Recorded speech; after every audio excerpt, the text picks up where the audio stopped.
तीन भुवन में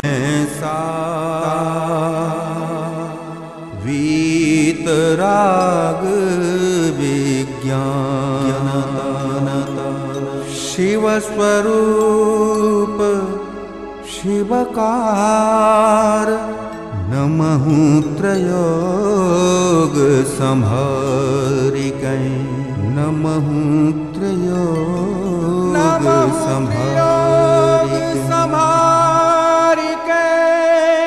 नमः त्रयोग संहारिकै।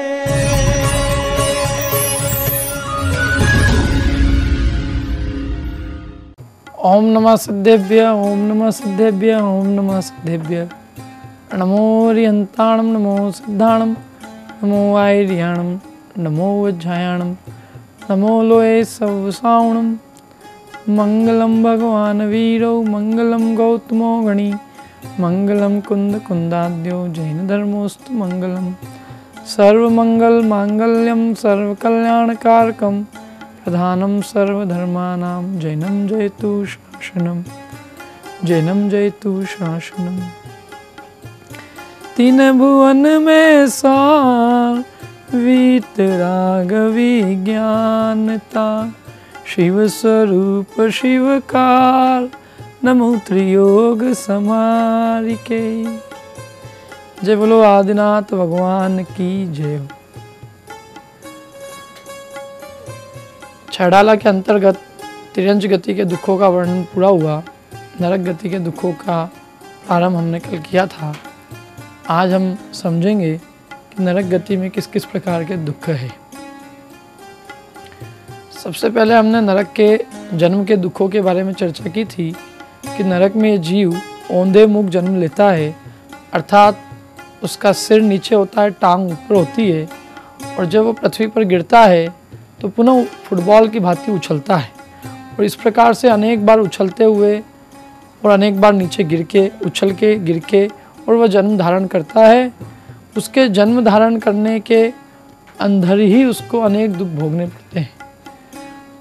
नारकियों के जन्म लेने का जो स्थान है वो मधुमक्खियों के छत्ते समान है। जैसे मधुमक्खियों के छत्ते होते हैं, उनमें से जिस प्रकार से मधु एक एक करके टपकती, मधु मतलब जो मक्खियाँ होती है वो एक एक टपकती है, उसी प्रकार ये नारकी उन छत्तों जैसे जन्म स्थान से नीचे गिरते हैं औंधे मुख और पृथ्वी पर गिर के पुनः उछलते हैं। जैसे जैसे नीचे के नरकों में जाते हैं वैसे वैसे उनके उछलने की क्षेत्र बढ़ता जाता है। 7वें नरक में 500 योजन तक ये जीव ऊपर उछलता है। इस प्रकार से तो ये जीव नरक में जन्म लेता है। जन्म लेने के बाद जैसे ही वो नारकी उस नरक में खड़ा होता है, जैसे ही दूसरे नारकी उसके ऊपर टूट पड़ते हैं।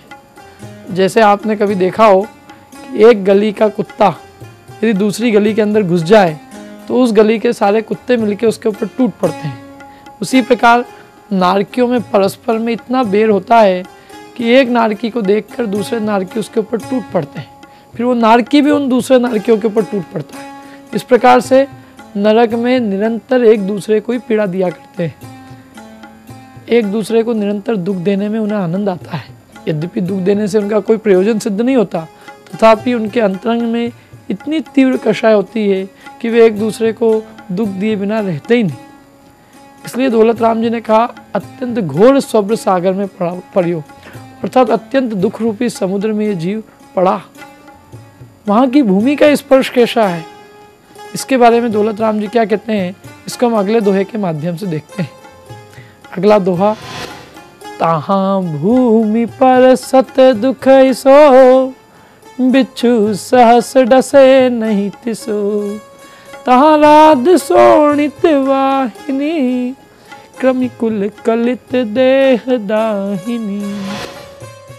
भावार्थ, इस जीव को नरक की भूमि के स्पर्श करने मात्र से ही इतना दुख होता है जितना कि शरीर में 1000 बिच्छुओं के द्वारा काटने पर भी नहीं होता। वहाँ नरक में कीड़ों के समूह से भरी पीप और रक्त की नदी बहती है जो शरीर में दाह अर्थात संताप उत्पन्न करने वाली है।